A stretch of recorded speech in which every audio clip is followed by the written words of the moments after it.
আসসালামু আলাইকুম বন্ধুরা, আজকে আপনার ভাই মিলানের অন্যতম ফেমাস একটা শপিং মলে চলে যাবে এবং অনেক ধরনের শপিং করে নিয়ে আসবে। জুতা থেকে শুরু করে কাপড় এবং নানা ধরনের শপিং আজকে করব। ভিডিওর শেষে আপনারা জানতে পারবেন টোটাল কত ইউরো খরচ হয়েছে এবং বাংলাদেশি টাকায় কত টাকা হয়। আপনারা এটা জানার পর আমি শিওর আপনারা শকড হয়ে যাবেন। চলুন দেরি না করে চলে যাই ভিডিওতে। ফার্স্টেই আমি আমার বন্ধুকে নিয়ে 5 ইউরো টিকিট কিনে রওনা দিলাম মিলান থেকে অনেক অনেক দূরে একটা শপিং মলে। শপিং মলে আসতে আমার ট্রেন দিয়ে বেশি সময় প্রয়োজন হয়নি, মাত্র 20 থেকে 25 মিনিটের মতো সময় লেগেছে। শপিং মলে আসার পর আমি যখন শপিং মলটা দেখতে পারি আমি টোটালি শকড হয়ে যায় এবং ইমপ্রেসড হয়ে যায়। বিশ্বাস করেন এই শপিং মলটা আসলে অনেক বড় এবং অনেক অনেক সুন্দর। ফার্স্টেই চলে আসি অখাদের বাইরে নাইকের শোরুমে। নাইকের শোরুম বাহির থেকে দেখতে অনেক অনেক সুন্দর। দেরি না করে ভিতরে চলে যাই। ভিতরে যাওয়ার পর আমি অনেক ধরনের কালেকশন দেখতে পাই। এই কালেকশনের মধ্যে আমার কাছে বেস্ট মনে হয়েছে এই স্পোর্টস শুজ। নাইকের জুতাগুলো আসলে স্পোর্টস এর ক্ষেত্রে অনেক ইউজফুল। একটা জুতা কেনার পর মিনিমাম এক সিজন আপনার অনায়াসেই চলে যাবে। ব্ল্যাক কালার শুজটা আমার কাছে অনেক ভালো লাগে এবং এটার কোয়ালিটি আসলেই ফ্যান্টাস্টিক। তো এই জুতাটার কস্ট পড়ছে 120 ইউরো। তাই দেরি না করে জুতাটা কিনে নিলাম। তারপর আরেকটা ফেমাস ইয়েস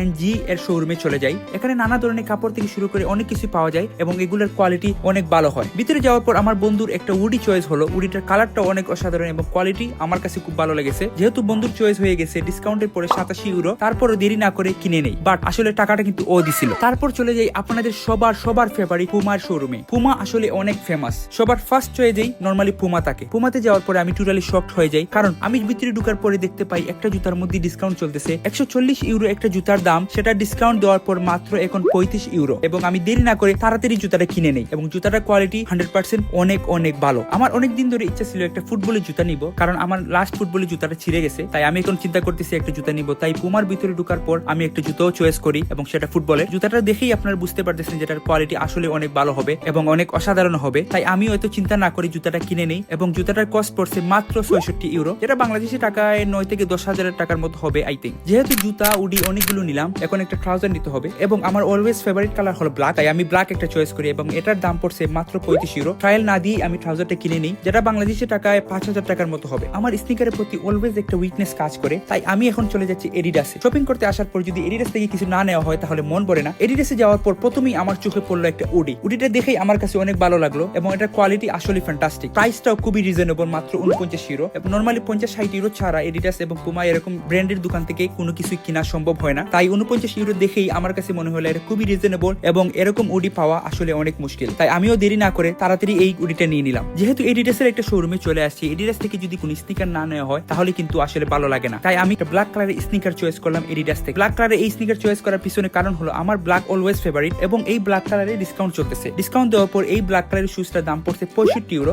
যেটা আমার কাছে মনে হয় মোটামুটি ঠিক আছে। তাই আমিও এই স্নিকারটা নিয়ে নিলাম। যেহেতু ব্ল্যাক কালারের অনেক কিছু নিয়ে নিলাম, এখন যদি হোয়াইট কালারের কিছু না নেই তাহলে ব্ল্যাক কালার মাইন্ড করবে। তাই আমি আরেকটা স্নিকার দেখলাম হোয়াইট কালারের মধ্যে। হোয়াইট এবং ব্ল্যাকের যে কম্বিনেশন আমার কাছে অলওয়েজ ফেভারিট। তাই আমি এই হোয়াইট কালার স্নিকারটা চয়েস করি। ট্রায়াল দিয়ে দেখি এটা আসলেই ফ্যান্টাস্টিক। তাই আমি দেরি না করে নিয়ে নেই এবং এটার প্রাইস পড়ছে মাত্র 55 ইউরো। অনেক নামি দামি ব্র্যান্ডের কাপড় কিনা এবং শুজ কিনা শেষ। যেহেতু শপিং মলে চলে আসলাম, শপিং মলে আসার পর প্রাইমার্কে একবার হলে যেতে হয়, কারণ প্রাইমার্ক থেকে কিছু না নিলে মনে হয় কিছু একটা মিসিং রয়েছে। প্রাইমার্কে ঢোকার পর প্রথমেই আমার চোখে পড়লো একটা টি শার্ট, মাত্র 18 ইউরো দাম, যেটা বাংলাদেশি টাকায় 2,500 টাকার মতো পড়ছে। এই কালারটা আমার সাথে খুবই স্যুট করবে। তাই আমিও যখন দেখতে পারি মাত্র 18 ইউরো দাম এবং খুবই রিজনেবল, তাই আমিও দেরি না করে তাড়াতাড়ি লুফে নেই। তারপর আমি আরেকটা টি শার্ট দেখতে পাই হোয়াইট এবং ব্ল্যাক এর মধ্যে কম্বিনেশন। যেহেতু হোয়াইট এবং ব্ল্যাক কালার দুটোই আমার ফেভারিট, তাই আমি এই টি শার্টটা নিয়ে নেই। এই টি শার্টের দাম পড়ছে মাত্র 15 ইউরো, যেটা আমার কাছে মনে হয় একটা ফ্যান্টাস্টিক প্রাইস। তাই আমি এই টি শার্টটাও নিয়ে নিলাম। দেন লাস্টে আমি একটা স্পোর্টস টাইপের একটা উডি দেখতে পাই, যেটা আমি আমার ছোট ভাইয়ের জন্য চয়েস করছি। আমার এই জ্যাকেটটা দেখে ভালো লাগার কারণ হলো এই জ্যাকেটটা পরে ঠান্ডার মধ্যে খেলাধুলা করা যাবে এবং বাইক চালানোর জন্য এটা খুবই ইউজফুল হবে আমার মতে। এই জ্যাকেটের দাম তেমন বেশি না, মাত্র 28 ইউরো। তো আমার কাছে মনে হয়েছে প্রাইসটা এবং কোয়ালিটি এবং জ্যাকেটটার কালার সবকিছু মিলিয়ে এই জ্যাকেটটা নেওয়া আমার খুবই প্রয়োজন এবং এটা আসলে অসাধারণ। তাই আমি দেরি না করে আমার শপিং এর লাস্ট প্রোডাক্টটা নিয়ে নেই। সব শপিং শেষ হওয়ার পরে বন্ধুকে নিয়ে খালি পেটে বের হলে আবার কিন্তু সে মাইন্ড করবে। তাই আমরা ম্যাকডোনাল্ডসে চলে গেলাম। ম্যাকডোনাল্ডসে যাওয়ার পর ফিশ বার্গার সাথে ফ্রেঞ্চ ফ্রাই এবং 2টা ড্রিঙ্কস অর্ডার করি, কারণ এত শপিং করার পর যদি আমি তাকে খালি পেটে বাসায় নিয়ে যাই তাহলে কিন্তু যুদ্ধ হয়ে যাবে। তাই আমি এত চিন্তা না করে আমি তাকে ট্রিট দিয়ে দিলাম। তো বন্ধুরা, ভিডিওটা আজকে এখনই শেষ করলাম। যদি ভিডিওটা ভালো লেগে থাকে অবশ্যই লাইক করবেন এবং আপনার ফ্যামিলির সাথে শেয়ার করবেন।